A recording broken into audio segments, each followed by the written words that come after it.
airport on the train, a Portuguese lady asked me, "Where are you from?" And I said, "I'm from Zimbabwe in Africa."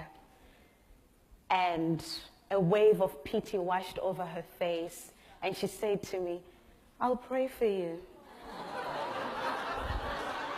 There and then it hit me that I was the object of pity. Why was she pitying me? She was probably one of those nice people who would sit in front of their televisions watching a commercial that says, "Do you know, just for $10 a year, you can send a whole African village to school."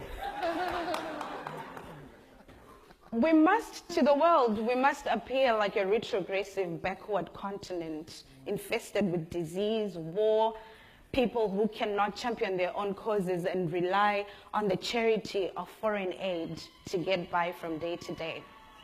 Over the past 6 decades, nearly 7 decades now, we've received over $1 trillion in foreign aid. But has that developed our continent? IMF has since acknowledged that aid will not lift Africa. In fact, we're getting poorer. We're retrogressing. What has aid done to lift us?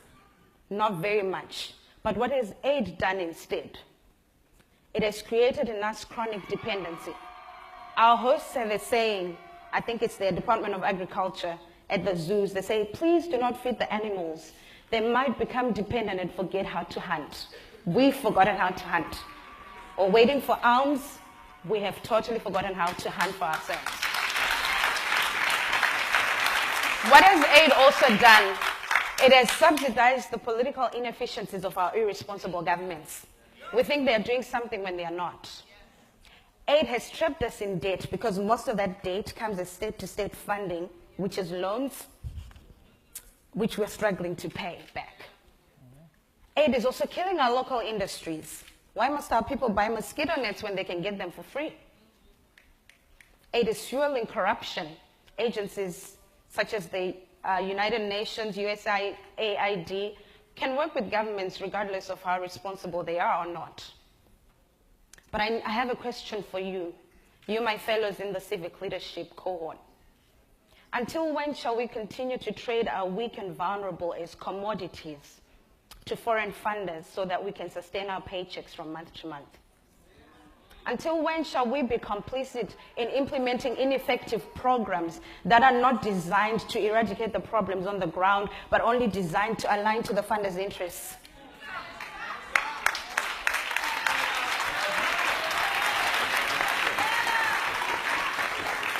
Until when shall we maintain a clean hands policy and not want to do the dirty work of holding our governments accountable for the misuse of our natural resources?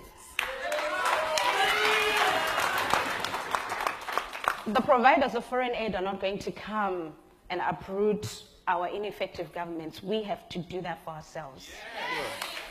They will not do it for us, unless it serves them, of course. So here are a few things I think we need to do. First of all, we need to change our mindset.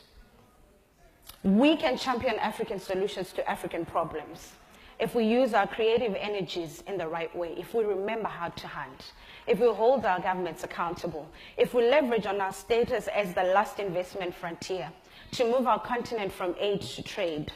I'm not talking about something fanciful. Eritrea did this in 2007, completely rejected all foreign aid. For a few years, it was hardships. But from 2010 going onwards, the economy started recording growth. 2010, 2011, and they're still on a growth trajectory. Short-term hardship, long-term gain. Rome wasn't built in a day.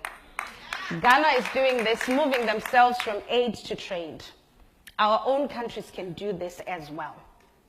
And as for our hosts and everyone else who wants to help us, I would urge you to reconsider the manner and extent and scope of the help you give us. We no longer just want fish. We no longer just need fish. We need you to help us learn how to fish. Some of us already know how to fish. We need to learn the new technology in how to fish better. Help us with tech transfer, capacity building. Some of us already have the tech to fish, but we need access to the fish markets. Give us favorable trade deals. We need partnerships. And I trust that if we do this, including turning our nonprofits into profit-making social enterprises, doing sustainable change, involving the communities we want to serve in sustainable solutions. I believe that one day when I go back to Lisbon, and if someone asks me where I'm from, I'll say, my name is Sharon Bwanya. I am from Zimbabwe in Africa. And I'll watch their face fill with wonder.